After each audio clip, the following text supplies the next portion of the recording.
आइए सुनते हैं अगली कहानी। नई बहू और गरीब सास। पवित्रा जी की नई बहू ने आज ही घर में प्रवेश किया था। घर में नई बहू के आने से सब बहुत खुश थे। घर में बधाई देने वालों का और नई बहू की मुंह दिखाई करने वालों का तांता लगा था। इसी बीच पवित्रा जी किसी काम से अपने कमरे में गईं। तभी उनकी नज़र अपने पति रमाकांत जी की फोटो की ओर गई, जिनकी अभी 2 साल पहले मृत्यु हुई थी। पवित्रा जी जिस काम से आई थी उसे भूलकर अपने पति की फोटो के सामने खड़ी होकर एकटक उन्हें देख रही थी। उनकी आंखों से आंसू गिरने लगे। तभी उनका बेटा अमित आ गया। माँ, क्या बात है, आप रो क्यों रही हो? सब ठीक तो है? पवित्रा जी बोलती है, नहीं बेटा, कोई बात नहीं, बस तेरे पापा की याद आ गई। वे आज होते तो बात ही कुछ और होती। अमित बोला, हाँ माँ, ये बात तो है, पर आप दुखी मत हो, यह सब भगवान के हाथ में है। चलो बाहर, सब आपका इंतजार कर रहे हैं। पवित्रा जी आंसू पोंछकर बाहर आकर मेहमानों की खातिरदारी में लग जाती हैं। शादी से भरे घर में सभी नई बहू को घेरे बैठे थे। 2 दिन बाद जब सब मेहमान चले गए तो पवित्रा जी ने बहू बेटे को एक जगह बिठाया और कहा, बेटी, अब यह घर तुम्हें संभालना है। यह लो घर की चाबी। अंजना, माँ जी, ये चाबी आप मुझे क्यों दे रही हैं? यह आपका घर है, आप संभालिए। अमित, तुमने माँ जी को बताया नहीं कि शादी के बाद हम अपने नए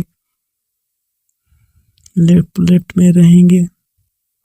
पवित्रा जी, अमित बहू यह क्या कह रही है? मैंने इतने अरमानों से तुम्हारी शादी की थी और तुम दोनों पहले ही मुझे छोड़कर जाने का प्लान बना कर बैठे हो। यह कहकर पवित्रा जी रोने लगी। अमित ने कहा, माँ, ऐसी कोई बात नहीं है। तुम जो जानती हो, अंजना नए ख्यालों की लड़की है, इसलिए हम अलग रहना चाहते हैं।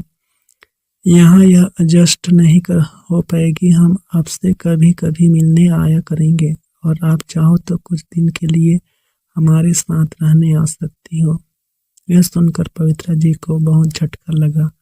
उनके पति का स्वर्गवास हो चुका था। इकलौता बेटा अमित भी उन्हें छोड़कर जा रहा था। अब वे अकेले किसके सहारे रहेंगी? यही सोचकर वे रोते हुए अपने कमरे में चली गई। 2 दिन बाद अमित और अंजना अपने नए घर में चले गए। जाते समय अमित ने माँ से कहा, माँ, मैं आपसे मिलने आता रहूँगा और पैसे भी भिजवाता रहूँगा, आप चिंता मत करो।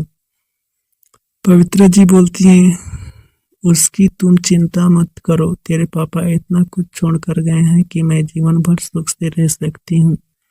तू जाकर अपनी गृहस्थी जमा, मेरी चिंता छोड़ दे। अमित और अंजना दोनों चले गए। उनके जाने के बाद पवित्रा जी फूटकर रोईं, लेकिन अब कौन था जो उनको चुप कराता, इसलिए वे रोते रोते सो गई। जब उठी तो छत पर जाकर बैठ गई। इसी तरह कुछ दिन बीत गए। अमित ने अपने नए घर जाकर एक बार भी माँ से बात नहीं की। अमित के इस व्यवहार से पवित्रा जी टूट सी गई थी। एक दिन पवित्रा जी की बचपन की सहेली उनसे मिलने आई। कविता, अरे पवित्रा, कैसी हो?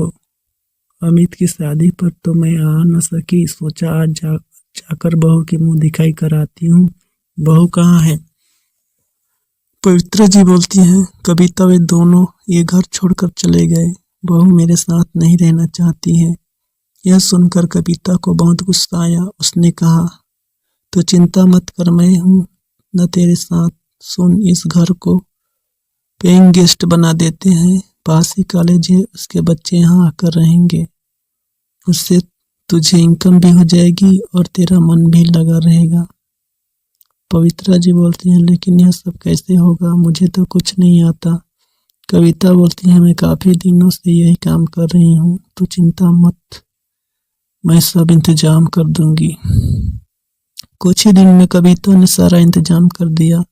कॉलेज के बच्चे पेइंग गेस्ट की तरह वहाँ रहने लगे। पवित्रा जी उनसे बातें करती रहती थी। उनका अपने बच्चों की तरह ख्याल रखती। इस सब में समय कब निकल जाता पता ही नहीं चलता था। पवित्रा जी इस सब से इतनी खुश रहने लगी कि उन्हें अब अमित और रंजना की याद भी नहीं आती थी। बच्चे भी उन्हें बहुत मानते थे। इस तरह उनका अकेलापन भी दूर हो गया और उन्हें किसी पर बोझ भी नहीं बनना पड़ा।